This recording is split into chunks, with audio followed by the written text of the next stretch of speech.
All right, well, welcome Idaho Realtors. Thank you for joining us today for our Wednesday webinar with Congressman Russ Fulcher. We are gonna get kind of right into it, but just before we do that, please make sure that your microphone is muted, and so we can move through this as efficiently as possible. With that, Madam President, go ahead and kick us off.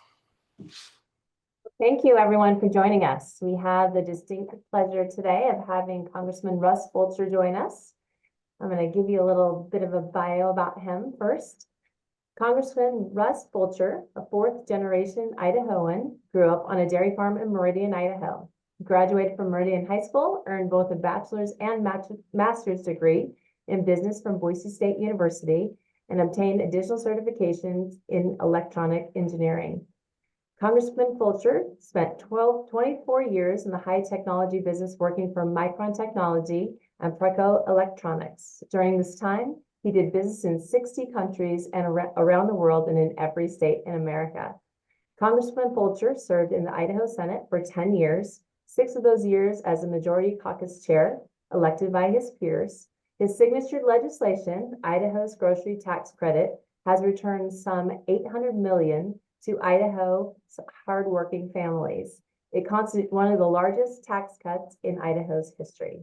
In addition, Congressman Fulcher served on the Idaho Senate State Affairs and Education Committees, where he fought tirelessly to protect the rights of individual Idahoans, to limit government influence in our lives, to ease our tax and regulatory burdens, and to restore our God-given liberties. Serving in the U.S. House of Representatives since 19, Congressman Fulcher currently sits on the House Committee on Energy and Commerce and the House Committee on Natural Resources. Previously, he sat on the House Committee on Education and the Workforce. Please, everyone, I'm going to turn it over to Max to continue from here. Thank you so much, Congressman Fulcher, for joining us. Oh, thank you. Thank you, Madam President. Thank you again, Idaho Realtors. Congressman, you guys had a busy last couple weeks. We could see from back here in Idaho. I'm sure you're glad to be completed with the last couple weeks, but tell us a little bit about what's been going on the last couple weeks in Washington. Well, first of all, special thanks to you, Max, and Christy. I think Christy Mattoon's on just for allowing me to come on today. Julie, thank you for reading that bio. I can assure you it's not as impressive as it sounds, okay? I might have to shorten that thing up somehow, but thank you for that. And yes, we just completed a very, very rigorous window of time. You may have heard it via media as the reconciliation bill, which is kind of a unique and rare process used in Congress to run legislation when the same party is in control of both House, or all three, House, Senate, and the White House. It is a relatively complex process, and it's not been used since 2008. If you want to know how the Obamacare got put in place, that was how that happened in 2008 when the Democrat side was in control, and so now in 2025, this is a kind of a similar situation with the Republicans in control. So if you see a heavy Republican agenda, that's why. That's on purpose, and we are underway right now. First of all, Max, just in terms of timing, should I take a few minutes and kind of go through that, or how would you like to proceed with the agenda? Yeah, well, why don't you kind of give us maybe a 30,000-foot view of, I know I heard about it as the big, beautiful bill back here, but maybe a 30,000-foot view of that, and maybe if you worked on any particular aspects of the bill, we'd love to hear about that as well. Okay, we'll do it. I would start by saying, make no mistake about it, this is an incredibly historic time, regardless of what your political views might be. We are in a very historic time right now. The agencies of the United States federal government are under intervention, if you will. There's audits going on. There's oversight that hasn't been there for a long, long time. And in my opinion, it's been way overdue, especially with some of the major agencies, the intelligence community. And we could spend an entire day just talking about that. But just the fact that there's audits going on is incredibly meaningful and I think important for us moving forward. Also, an important stage setter is commerce worldwide is largely being reset. And you have felt some of the impact of some of the tariff activity driven by the executive branch. Again, in my view, I can't say that this is the perfect approach, but what I can say is I believe, having done a fair amount of business internationally, that there was some adjustments that need to be made. There's some resets that need to be made. And I think that it'll work its way out sooner rather than later. The other thing I would say, just to close up this part of the discussion, is I think we're going through some true nation-saving policy changes right now. We've got the border secured. That hasn't been the case for about 4 years, and that was a tremendous problem. And we've emboldened the energy sector, and the energy sector is important because that's kind of the hub of your economic engine for the entire nation. And those are all, I believe, moving in the right direction right now. Also, Max, I think we've talked about this in Christie at some point in time, but Idaho's delegation works really well together. There's only 4 of us, and that's unique for a state our size. With our growth, I currently have the largest congressional district in the nation by population. That's because of Idaho's growth since the last census. And so that's really a tribute, I think, to the desirability of living in Idaho. And you see that firsthand in your work. And so we are blessed in many, many ways. But the 4 of us from Idaho work together well. We're positioned very strategically. As you mentioned, I'm on the Energy and Commerce and Natural Resource Committee. Mike Simpson is senior person on appropriations. Jim Risch with foreign relations, and Mike Crapo with financial services. That's a very, very good footprint for a state like Idaho, and we coordinate, I think, relatively well. So on to just the high points of the big, beautiful bill. There's really probably 4 major ingredients that were considered the top lines of this bill. And just a reminder, this is now past the House, and it is in front of the Senate, and they will go through a similar process that we did. And so everything that I'm about to share is subject to passage by the Senate and, of course, sign off by the president. But first and foremost, the Tax Cut and Jobs Act was renewed. That was set to expire in the end of this calendar year, but that got renewed, and I'll touch on some specifics how it influences the industry here in just a moment. But that was really important because as a whole, if that wasn't done, we would see as a nation about a $1.3 to $1.5 trillion tax increase from where we are right now. So that was really important. That's a top line. As I mentioned before, the energy sector really got emboldened in a number of ways. First of all, some of the permits that were necessary, and the processes, the very complicated processes for energy production, energy development, have been relieved, and businesses are once again encouraged to generate power, have more energy production methods, and return the United States as to an exporter of energy again. And before this is all over with, I'll mention why. One of the reasons that's so important is the oncoming AI advent, artificial intelligence. That's a massive energy consumer. And so we've got a demand coming up in the future that's going to be very significant. So very important to get that. That was largely emboldened by this bill. Anything border related, from the securing of the border to the continued wall to deportations of the worst of those that came in, is heavily underway. And so that was a major component. And then I'll mention this one just because it's got so much what I believe is fear-mongering the press, and that's Medicaid. There was some Medicaid reform, but it's nothing even close to what I've seen being reported in the press. And so the bottom line with Medicaid is there's really no benefit reductions at all. There is the biggest single change. There's 3 major changes, but the biggest single change is if for working age, able-bodied adults without dependents, there's a 20-hour-a-week work requirement. But work can be anything from going to school to volunteering to working at an hourly wage rate or any kind of work, basically. And there's even a lot of exemptions for that. If you're in a county or a state where the unemployment is higher than the average, there's some exemptions. And again, that's working age, able-bodied only. And to be blunt, I think that's fair to begin this. That was never intended to be a taxpayer subsidy healthcare system in the first place. And so that's the single biggest change. But I believe that's fair, and it returns the intent of Medicaid to the target population. The other two significant changes were you can't be enrolled in two states, and we have a lot of that in Idaho. Someone who moves from California to Idaho, for example, they can keep their Medicaid in California and dual claim it in Idaho. That's being ended. I think that's only fair and reasonable. The third change is non-citizens are not eligible.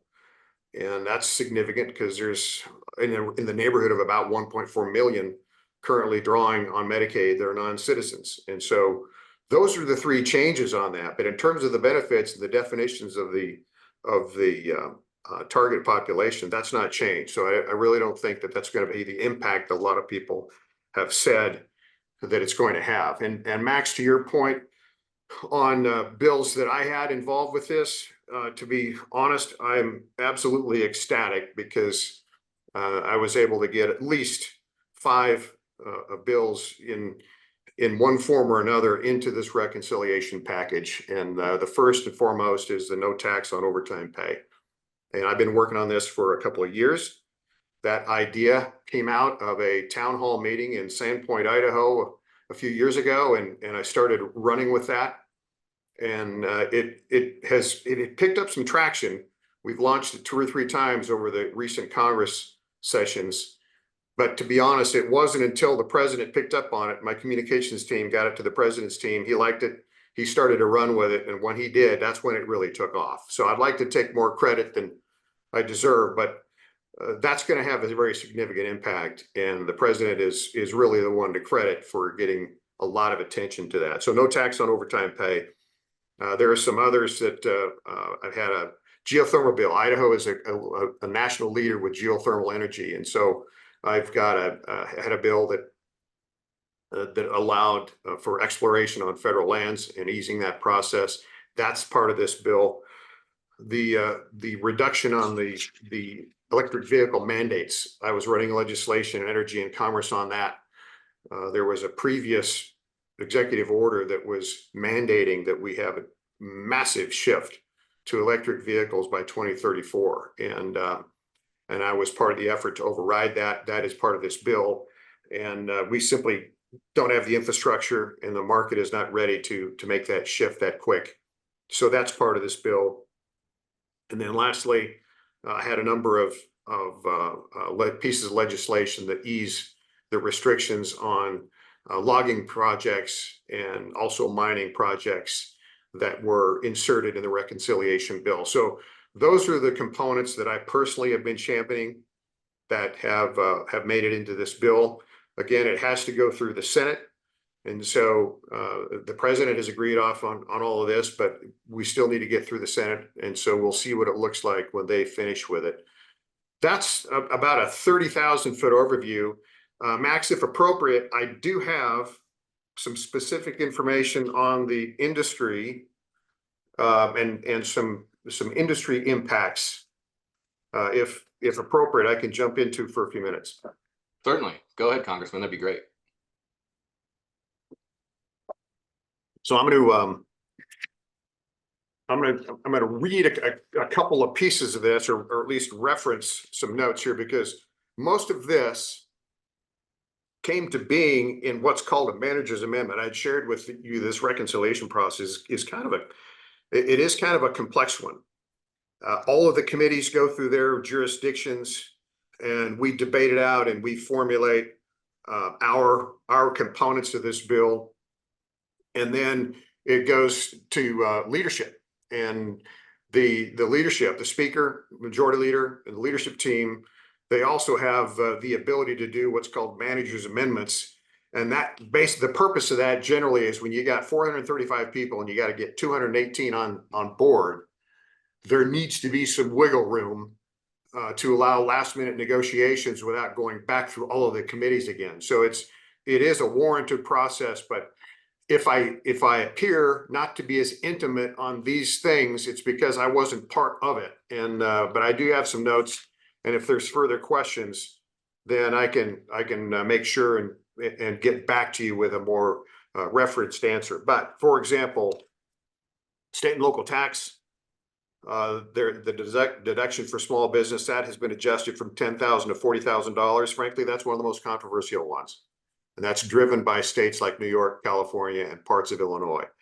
And that was a real sticking one, but that's where that has migrated to. The bill has doubled the small business expensing threshold from 1.25 million to 2.5 million. So that basically doubled. The rule reporting on payment transactions by third parties. You may recall there was an executive order by the Biden administration that had required transactions of $600 or more to be reported on a 1099-K. That has now been raised through this bill to $20,000. So I think that's generally positive. Here's one that may not be. The Tax Cut and Jobs Act had it raised the deduction from 20 to 23% for qualified small businesses, but service businesses are not included in that qualified population. And I would assume that real estate organizations would be in the service sector. And so we're still trying to figure that out, but just know that deduction may not be there under this language. And so heads up on that. There is a tax and inflation adjustment for the lower 6 tax brackets. We've yet to see the specifics of that, but there's going to be an adjustment that should be a positive thing. Here's another one. The base estate tax, gift tax, and generation skipping transfer tax exemption has been raised from 5 million to 15 million. So for estate taxes, that is going to be a positive thing, I believe. There's a depreciation allowance change that provides an elective 100% depreciation allowance for non-residential real property. So another change there. And then the mortgage interest deduction permanently extends the $750,000 limitation on mortgage interest indebtedness allowed for the mortgage interest deduction. So that one as well is going to have an impact. Those, Max and Christy and Julie, those largely were adjusted in what this is called the manager's amendment portion of this process. And so a lot of that detail we've still yet to work through within the office. But overall, I think, there's definitely some positive things that are in there. And I might just add that as we go through this process, especially for Christy and Max, and we flesh this out, if there are some highly critical things to you all, then let's communicate on that, because remember, this is still needs to go through the Senate. There will be changes to it. And so if you're willing to help identify what those things are that are most important to you all, then we have another bite at this apple, if you know what I mean. Awesome. Well, great, Congressman. We appreciate that, and we appreciate you highlighting those last few items, and we'll take a look at those and certainly follow up. Actually, luckily next week we have another meeting with you in DC, so we'll bend your ear then as well. Good. So with that, you mentioned Christy on the line. We do appreciate her serving as your federal political coordinator through the National Association of Realtors. And with that, I know that Christy does have a quick question for you. So Christy, if you want to come in and ask your question, that'd be great. Hi, Congressman. Thank you for being here again, and it's so great to see you again. So let's just jump in. So at the national level, there are several proposed pieces of legislation aimed at easing the housing crunch that many families feel that they are in. These proposals include capital gains reforms, to get more inventory in the market, reducing barriers on development because we know time is money, and other tax incentives for first-time homebuyers. Which of these proposals do you feel is most valuable? And if we want to see any of these come to fruition, how important is it for groups like ours to advocate for those needs as boots on the ground?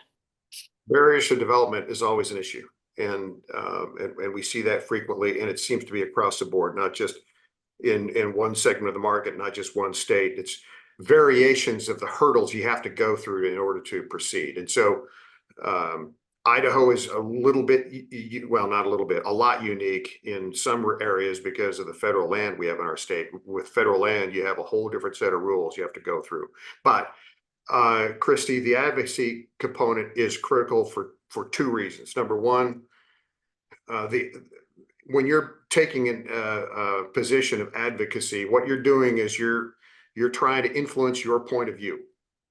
And at the same time, you're educating those of us who are on the receiving end. And look, I can't underscore enough how important it is to get information. If that's the one takeaway that comes out of this entire discussion, please know this: we need, my colleagues need your perspective, your information. And here's why. I mean, I'm still licensed as an associate broker in the state of Idaho, so I probably have a leg up on some people with the industry.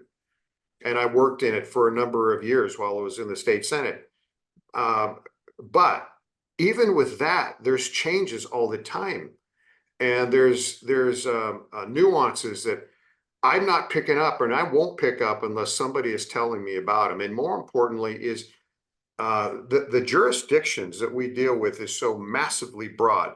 No one can be an expert on everything. And Energy and Commerce is one of my committees. That's the largest jurisdiction in the entire U.S. House, and it literally includes just about everything. And so the importance of advocacy cannot be overestimated, and it's your way of influencing your point of view. But more importantly to me, it's a way for us to learn what's going on. You will often see things in your sphere of influence before I will, or you'll positive or negative. If it's coming down the road, you're going to see things. You're going to see the impacts of certain policies, certain laws, certain rules, certain regulations that impact your business that I won't see. And unless I hear from you and my colleagues hear from you, we may not even know that it's going on. Here's another, not to run down a rabbit hole, Christy, but so much of the hurdles that you face, and really many industries face, has to do with rules and regulations that never went through Congress. And so when I said in my opening comments that the agencies are under audit and they're undergoing an intervention, that's incredibly important, because oftentimes it'll be an EPA rule, or it will be a NEPA requirement or something like that that determines whether or not a development can be built, or any kind of transaction can even occur. That never went through Congress. That was an agency that came up with a rule through the executive branch, and it's had the force and impact of law. A lot of my time is spent either overriding or trying to override rules that never went through Congress. So it's really important that this intervention take place. It's a healthy thing. Here's another thing that really is having an impact. You may recall a Supreme Court decision about a year ago called the Chevron decision. The Chevron was the name of that case. What that did, among other things, is it said that agencies, executive agencies, don't automatically have the ability to put rules and regs in place with the force and impact of law. And so it opens them up to challenge a lot more rigorously. And again, I think that's a tremendously positive thing. And so those are the things in a massive bureaucracy that can really help, I believe, in making things easier for you all to do and for people in business to accomplish in general. But I'll go back again to the advocacy piece. Can't underscore the importance of that enough. Know that we want it. Know that I want it. I can't speak for all my colleagues, but look, unless you inform me, in many cases, I won't even know about. And so I want your help. I ask for your help. Oftentimes when you advocate for a position, I'll come back around and I say, okay, who's your opposition and why? And so expect that question, because I want to know the other side too. But I apologize for the long-winded answer, but we need you. Thank you, Congressman. That's really great. We appreciate that. I'm gonna kind of shift gears just a little bit. so we can maybe get to know you a little bit more. And I've got a couple here, so I'll start with this one. What was the biggest kind of surprise to you when you went from the state legislature to the Congress in Washington, D.C.? What was that transition like, and what was kind of the biggest hurdle, I guess? No question about it. I had, it was shocking to me to learn that when I got to Congress, that if you're a member of the US House or Senate from the Midwest or from the Eastern United States, you have no idea what federal land is because they don't have it. And it changes everything. As a state legislator, you don't have a property tax base, right? That the other states have. And so we're dependent on federal intervention because they're basically our landlord. And other states don't get that at all. I mean, I literally on my first week got into an argument from a member of Congress from New Jersey when he challenged me that there was no way that the federal government controlled 2/3 of the landmass in Idaho. He says, that's not possible, because if that were true, you couldn't even govern there. And I said, okay, now we're making some headway here. You understand? But that's it. People don't realize how that impacts everything, because we have a different set of rules that we operate by than most states. There's only 5 states with more than half the landmass that's federally controlled. And we're unique. We depend on federal subsidies for payment in lieu of taxes, secure rural schools. And it's becoming more and more difficult for people like me, Simpson, Risch, Crapo to go out and lobby our colleagues and say, we need those funds to continue to come in through federal channels for some of these counties without any other means to raise revenue. So that was the biggest surprise, was just to realize that we are somewhat unique, and that most of our colleagues have no concept of what it's like to govern in a state that's primarily controlled by the federal government. It's interesting. Yeah, I can only imagine some of the interesting conversations you've had with some folks from back east on the federal lands issue. Kind of staying in that same vein, what's been the biggest surprise as far as a new colleague that you had that you didn't think you'd become friendly with?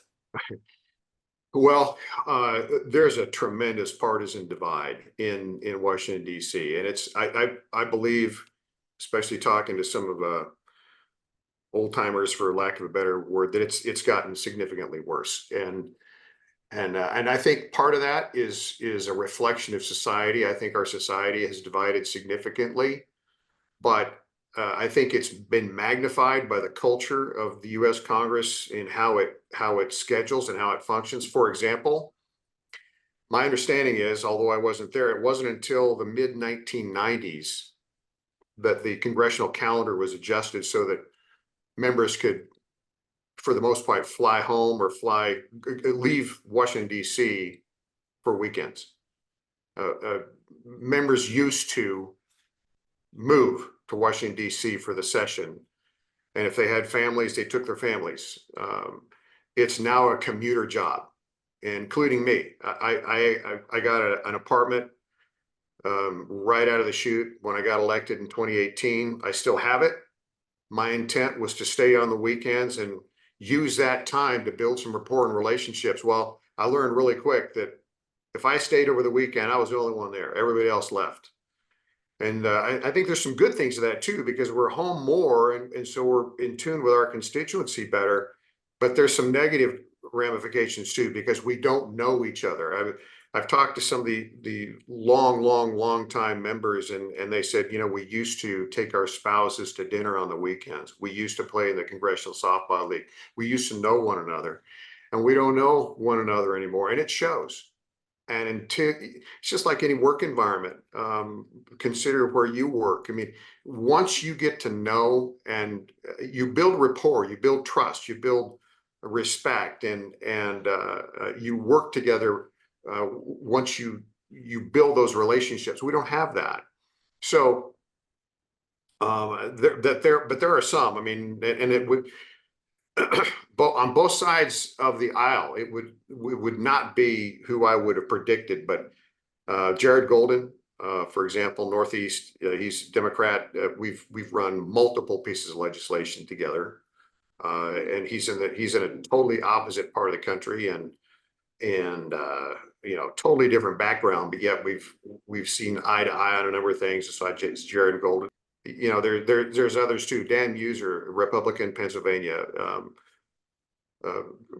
Great person. We tag team a lot of things. Bruce Westerman, chair of natural resource, has been a wealth of information. He's the only forester in the U.S. Congress, and he's been incredible on that front. Mike Simpson, Mike and I work close. When we went in together, of course, he's been there a lot longer than me, but and we didn't really know each other. There's a number of things we disagree on, but I tell you, he's been great to work with, and I don't know if you'd say the same, but look, when you've only got 2 people in the House and 2 people in the Senate, if your bottom line is to try to stand up for your constituents in your state, you better figure it out. And Mike has been really good. And even when we disagree, we agree to disagree and we go our separate ways. But 95+% of the time, we lock arms when it comes to an Idaho issue, and that's really important. So there's some unique ones there, some good ones. Just real quick on you mentioned Congressman Golden. What were some of those bills that y'all worked on together that you found common ground on? Yeah, some of the NEPA reforms, and you wouldn't think that he would be tuned into that, because again, there's no federal land there, but he's seen some of the struggles that you have in the Northeast with, they say, waterway access, that actually have some parallels with some of the land access issues that we do. And so from that standpoint, that's just one example, but we've done, I can't think, there's been a variety of topics, but when you find somebody that's open to your point, and at least having a conversation, and I try to reciprocate, if there are things that are centric to New Hampshire, Massachusetts and New England and whatnot that I can relate to, and he needs a bipartisan approach to it, I give it a good look, because he's done that with me, and if I can do that, it really helps especially when you're with a tight majority. We have a 3-vote majority in the U.S. House, and that's not a lot. And so anytime you can take a bipartisan approach, that gives you a real leg up on getting it passed.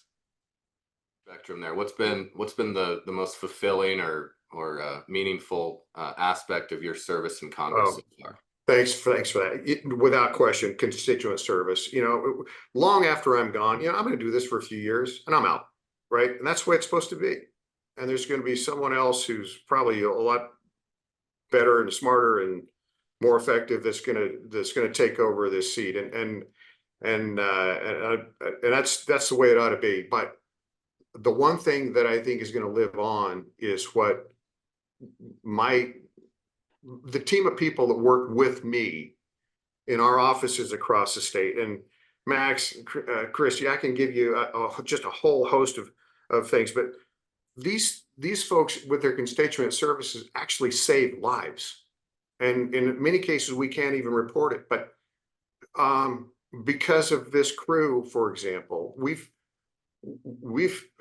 helped get people out of foreign nations, before where they wouldn't have had a chance at life before. We've through the constituent service channels, we've had life-changing circumstances. Just one that comes to mind: a veteran, a combat vet, probably with some mental struggles, basically living homeless in literally an attic of a convenience store. And through one means or another, got to our constituent service folks, and over the course of about 16 months, we're able to legitimately get him $500,000 in back pay from the U.S. military that he'd never really been applying for. Changed his life, reunited his family. Those are things, and I'm abbreviating the story, but there's so many of those. And so long after I'm gone, that is going to be the mark. That's going to be the legacy of these years. And I'm just honored I got the best. I'm very biased. I got the best crew within the delegation. And because they're service-hearted people, and you've got to take these jobs on with a servant's heart. And these folks do. We've got an outstanding team, and they impact lives, and that's by far the most gratifying thing of the job. Well, that kind of leadership from your office certainly comes from the top, Congressman, and so we acknowledge that and appreciate everything that you do, and certainly everything that your staff does as well. With that, I know that we're kind of coming up to about 40 minutes on the day. I know that you had a few things you need to get to in just a little bit. So with that, Congressman, I'll let you maybe give us some closing remarks, and I just let you know that we're really looking forward to seeing you in DC next week with a good group of Idaho Realtors. Well, I want to underscore this. Thank you for doing what you do. I have, I think, maybe a little bit of a unique appreciation for what you do and the importance of real property, the importance of the conveyance and the transfer of real property.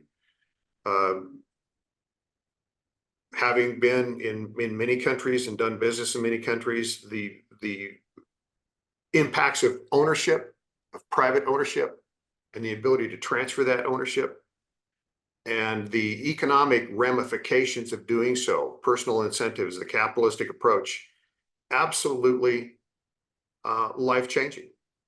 And we have that here, and it's governed and it's mitigated with a high degree of ethics and with some routine rules that are adhered to. And I still do my ethics courses as part of my CE every time. And you know what? It's a great refresher every single time. And we are somewhat unique in that. Other countries don't abide by the same rules that we do. They don't have the same processes with the same degree of ethics. And if they have private ownership whatsoever, it's not near to the extent that we do, and those rights aren't adhered to. So what you do is incredibly important, not just economically, but I believe socially, for the future of the health of this country and for future generations. So thank you for what you do. And I'll go back to the advocacy. Christy, thank you for what you do. I need you. We need you. Don't forget that. Never hesitate. We're always going to pick up the phone. We're always going to take the meetings, and we encourage that. And you're welcome to reach out to me directly at any time. With that, here's just a snapshot of what I think you're going to see in the future. Not necessarily directly involved with the industry, but it's a huge focus for this Congress and for future ones. Artificial intelligence. This is going to change all of our lives, and it's already happening in many ways. And there's some of us, myself included, have maybe a healthy degree of fear about that too, because we don't know about what we don't know. But this is an international race. This is the new arms race. It's the United States and China that are driving this effort. And as I mentioned earlier, there's a tremendous need for power and power consumption by this industry, but it will change how we manufacture. It will change how we live. It will change how we communicate. It will change how we travel. And it will change how we fight wars. And so the challenge before us, and this is specifically not just in my Committee of Energy and Commerce, but in my energy subcommittee, is what is the proper role of government when it comes to this? We've never dealt with it before. What are the appropriate rules and regulations, and what are the ones that are out of bounds? And the things that come to mind is, of course, privacy rights, and ultimately where you draw the line of what can be automated versus what needs to be human interaction. And those aren't the type of things you can easily put into words, right? First of all, you have to debate it out and agree on it. Secondly, then you have to come up with some rules and guidelines. So this is going to be a huge issue. If it's not on the forefront of your mind, it will be in coming years, because it's changing so quickly. That's the first and foremost thing. Secondly, it has to be the debt. And I'll go back to this big, beautiful bill. I don't know of anybody that's really happy with it. I'd say about half of the feedback I get are people that said, look, you're cutting too much. And the other half says you didn't cut enough. And you know what? Everybody's right, depending on your point of view. And so maybe that's a sign that maybe we did hit the sweet spot when everybody is upset, right? But I will say this. We did not cut government spending at all. In fact, it's going to be higher next year than this year. What we did is we cut the rate of growth of government. And so please understand that.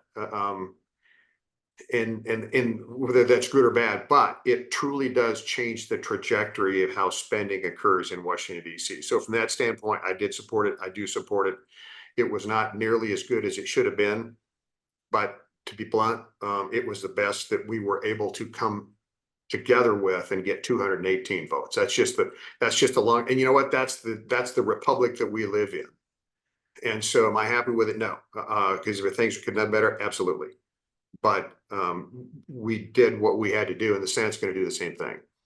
So those are the high points, and I'll just close, Max and Christy, with this, if you're okay with it.